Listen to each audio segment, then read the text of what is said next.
അസ്സലാമലൈക്കും dear friends. ഇന്നത്തെ നമ്മുടെ സ്പെഷ്യൽ നിങ്ങൾ ആരും ഇതുവരെയും ട്രൈ ചെയ്ത് നോക്കിയിട്ടില്ലാത്ത ഒരു അടിപൊളി വെറൈറ്റി റെസിപ്പിയാണ്. നമ്മുടെ ഈ വീഡിയോ കണ്ടുകൊണ്ടിരിക്കുന്ന സമയത്ത് നിങ്ങൾക്ക് ഇഷ്ടപ്പെടുകയാണെങ്കിൽ ഒന്ന് ലൈക്ക് ചെയ്തേക്കണേ. അതുപോലെ തന്നെ നമ്മുടെ ഈ ചാനൽ ആദ്യമായിട്ട് കാണുന്നവരും ഇതുവരെയും സബ്സ്ക്രൈബ് ചെയ്യാത്തവരും പ്ലീസ് ഒന്ന് സബ്സ്ക്രൈബ് ചെയ്തേക്കണേ. ഞാനിടുന്ന വീഡിയോസ് ഉടനടി കിട്ടുന്നതിനായി സബ്സ്ക്രൈബ് ബട്ടന്റെ തൊട്ടടുത്ത് കാണുന്ന ബെല്ലൈക്കൺ കൂടി ക്ലിക്ക് ചെയ്തിട്ട് ഓൾ എന്ന ഓപ്ഷൻ എനേബിൾ ചെയ്യാനും മറക്കല്ലേ. ആദ്യം തന്നെ ഒരു ബൗളിലേക്ക് 250 ml കപ്പിന് 2.5 കപ്പ് മൈദ ഇട്ട് കൊടുക്കുക.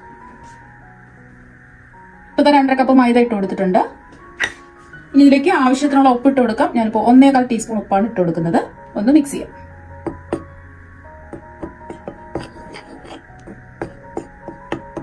ഇനി നമുക്ക് ഈ മാവൊന്ന് കുഴച്ചെടുക്കാം. കുറച്ച് വെള്ളം ഒഴിച്ച് വേണം കുഴച്ചെടുക്കാൻ. സാധാരണ പച്ചവെള്ളം തന്നെയാണ് എടുക്കുന്നത്.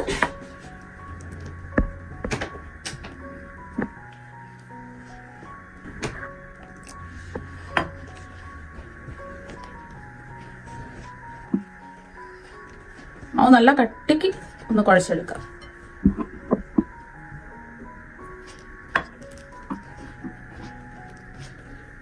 എനിക്കിപ്പോൾ 3/4 കപ്പ് വെള്ളത്തിന്റെ ആവശ്യമേ വന്നിട്ടുള്ളൂ. ഇനി മാവ് നല്ല സോഫ്റ്റ് ആയിട്ട് കട്ടിക്ക് ഒന്ന് കുഴച്ചെടുക്കാം. ഇപ്പൊ മാവ് നല്ല കട്ടിക്ക് നല്ല സോഫ്റ്റ് ആയിട്ട് കുഴച്ചെടുത്തിട്ടുണ്ട്. ഇനി നമ്മൾ ഉരുട്ടിയെടുത്ത മാവ് കുറച്ച് സമയം ഒന്ന് റെസ്റ്റ് ചെയ്യാൻ വെക്കാം. മാവ് റെസ്റ്റ് ചെയ്യാൻ വെച്ചിട്ട് ഒരു 15 മിനിറ്റ് ആയി.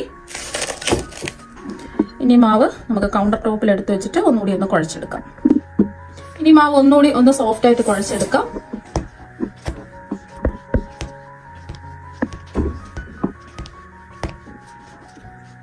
അപ്പൊ വീണ്ടും മാവ് നല്ലോണം ഒന്ന് കുഴച്ചെടുത്തിട്ടുണ്ട്. ഇനി ഇതൊന്ന് പരത്തിയെടുക്കാം. വേണമെന്നുണ്ടെങ്കിൽ പൊടിമാവ് ചെറുതായിട്ട് ഒന്ന് ഇട്ടിട്ട് പരത്തിയെടുക്കാം.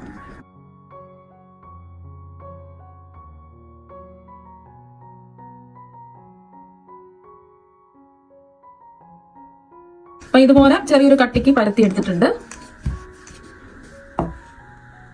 ഇനി നമ്മൾ പരത്തിയെടുത്ത ഷീറ്റിലേക്ക് റൂം ടെമ്പറേച്ചറിലുള്ള ഉപ്പില്ലാത്ത ബട്ടർ കുറച്ചൊന്ന് തേച്ച് പിടിപ്പിക്കാം. ഒരുപാട് വേണ്ട, കുറച്ച് ഇതുപോലെ ഒന്ന് തേച്ച് പിടിപ്പിക്കാം.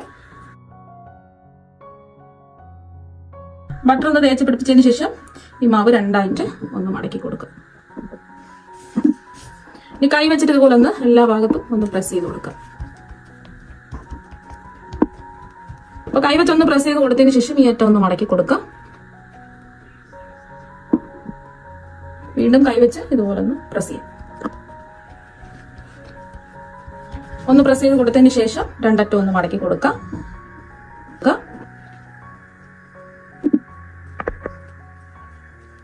വീണ്ടും കൈ വെച്ച് ഇതുപോലെ ഒന്ന് ആക്കി കൊടുക്കാം.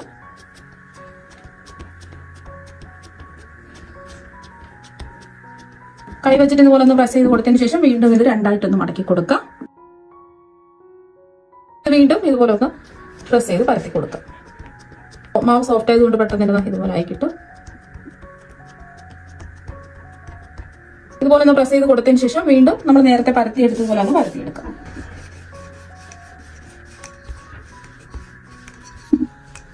ഇപ്പൊ ചെറിയൊരു കനത്തിൽ തന്നെയാണ് പരത്തി എടുത്തിട്ടുള്ളത്. വീണ്ടും 2ആയിട്ടൊന്ന് മടക്കി കൊടുക്കാം.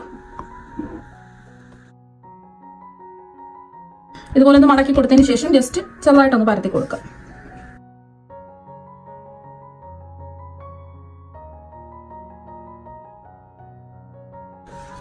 ഇപ്പൊ നാം ഒന്ന് പരത്തി കൊടുത്തിട്ടുണ്ട്. ഇനി ഇത് വീണ്ടും 2ആയിട്ട് വീണ്ടും മടക്കാം. ഇതുപോലെ കൈവച്ച് ഒന്ന് പ്രസ് ചെയ്തിട്ട് വീണ്ടും ഒന്ന് പരത്തി കൊടുക്കാം. വീണ്ടും ചെറിയ രീതിയിൽ ഒന്ന് പരത്തിയെടുക്കാം. പരത്തിയെടുത്തതിന് ശേഷം വീണ്ടും ഒന്ന് മടക്കി കൊടുക്കാം. അപ്പൊ അത് 2ആയിട്ട് മടക്കി കൊടുത്തിട്ടുണ്ട്. ഇനി മാവ് ക്ലിംഗ് റാപ്പ് വെച്ച് ഒന്ന് കവർ ചെയ്ത് കൊടുക്കാം. ഇനി മാവ് ഒരു ക്ലിംഗ് റാപ്പ് വെച്ചിട്ടോ അല്ലെങ്കിൽ ഒരു പ്ലാസ്റ്റിക് ഷീറ്റ് വെച്ചിട്ടോ ഒന്ന് കവർ ചെയ്ത് കൊടുക്കാം.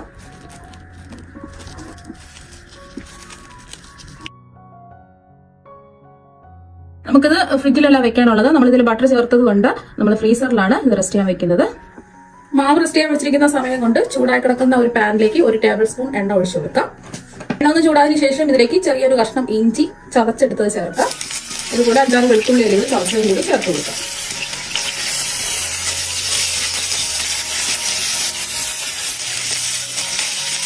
ഒരു 10 സെക്കൻഡ് ഇളക്കി കൊടുത്ത് വെളുത്തുള്ളിയുടെയും ഇഞ്ചിയുടെ പച്ചച്ചുവ ഒന്ന് മാറിയതിനു ശേഷം മീഡിയം സൈസ് 4 സവാള നീളത്തിൽ കട്ട് ചെയ്ത് ചേർത്ത് കൊടുക്കാം. ഇനി ഇതിലേക്ക് നീളത്തിൽ കട്ട് ചെയ്തെടുത്ത 2 പച്ചമുളക് ചേർക്കാം. പെട്ടെന്ന് സവാള വായന കിട്ടുന്നതിന് വേണ്ടിയിട്ട് 1/2 ടീസ്പൂൺ ഉപ്പ് ചേർക്കാം. ഈ സവാള നല്ലോണം ഒന്ന് വഴറ്റിയെടുക്കാം. സവാളയൊക്കെ നല്ലതുപോലെ വഴന്ന് വന്നിട്ടുണ്ട്. ഇനി ഫ്ലെയിം ഒന്ന് കുറച്ച് വെച്ചിട്ട് ഇതിലേക്ക് നമുക്ക് മുളക് പൊടി ചേർത്ത് കൊടുക്കാം. ഞാനിപ്പോൾ കാശ്മീരി മുളക് പൊടി 1 ടീസ്പൂണാണ് ചേർത്ത് കൊടുക്കുന്നത്. എരിവുള്ള മുളക് പൊടിയാണെന്നുണ്ടെങ്കിൽ കുറച്ച് മുളക് പൊടി ചേർത്ത് കൊടുത്താൽ മതി. 1/2 ടീസ്പൂൺ മല്ലിപ്പൊടി, 1/4 ടീസ്പൂൺ മഞ്ഞൾപ്പൊടി, ഒരു 1/4 ടീസ്പൂൺ വലിയ ജീരകം പൊടിച്ചത്, ഒരു 1/4 ടീസ്പൂൺ ഗരം മസാല പൊടിയും കൂടി ചേർത്ത് കൊടുക്കുക. ആ പൊടിയുടെ പച്ചമണം മാറി കിട്ടുന്നവരെ ഒന്ന് ഇളക്കി കൊടുക്കുക.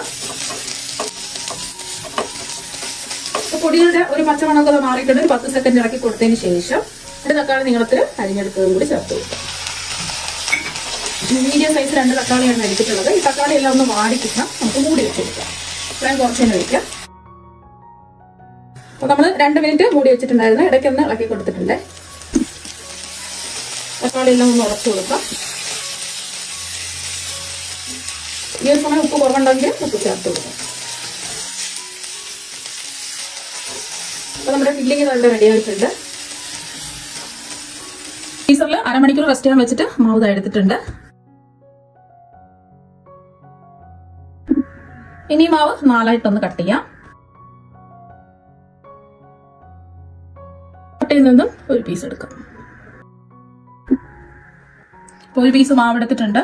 ജസ്റ്റ് കൈ വെച്ചിട്ടൊന്ന് ഇതുപോലെ പ്രസ് ചെയ്ത് കൊടുക്കാം. ഇത് വീണ്ടും 3ആയിട്ടൊന്ന് കട്ട് ചെയ്യാം.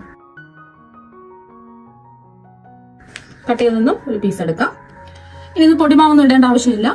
കനം കുറച്ചൊന്ന് പരത്തിയെടുക്കാം.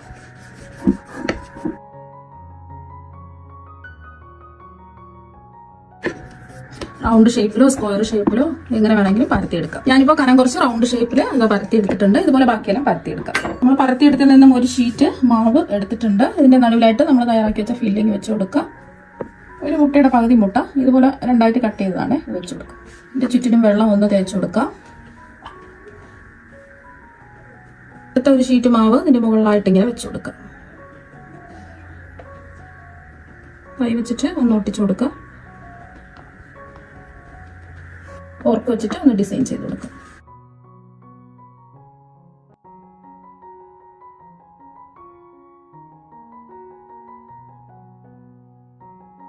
അപ്പൊ ഈ ഒരു രീതിക്ക് റെഡിയാക്കി എടുക്കുക. ഇനി ഇത് ചൂടായി കിടക്കുന്ന എണ്ണയിലേക്ക് ഇട്ട് കൊടുക്കുക.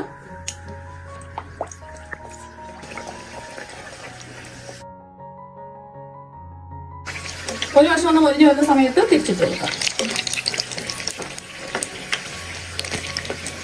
ഈ വശം ഇതുപോലെ ഒന്ന് മൊരിഞ്ഞു വരട്ടെ.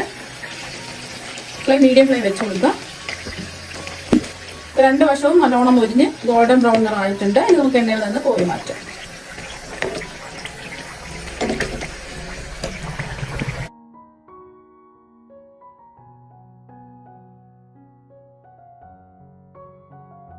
അപ്പോൾ ബാക്കിയിരിക്കുന്നതും ഇതുപോലെ തന്നെ ഫ്രൈ ചെയ്തെടുക്കാം.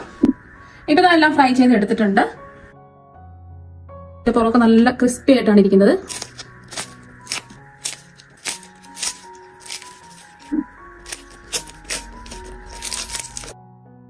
അപ്പോൾ നല്ല അടിപൊളി ടേസ്റ്റ് ആണ്. അപ്പോൾ നിങ്ങൾ എന്തായാലും ഇതുപോലെ ഒരു പ്രാവശ്യം ഒന്ന് ട്രൈ ചെയ്ത് നോക്കുക. തീർച്ചയായും നിങ്ങൾക്ക് എല്ലാവർക്കും ഒരുപാട് ഇഷ്ടമാകും. അപ്പോൾ നമുക്ക് മറ്റൊരു വെറൈറ്റി വീഡിയോ ആയിട്ട് വീണ്ടും കാണാം. താങ്ക്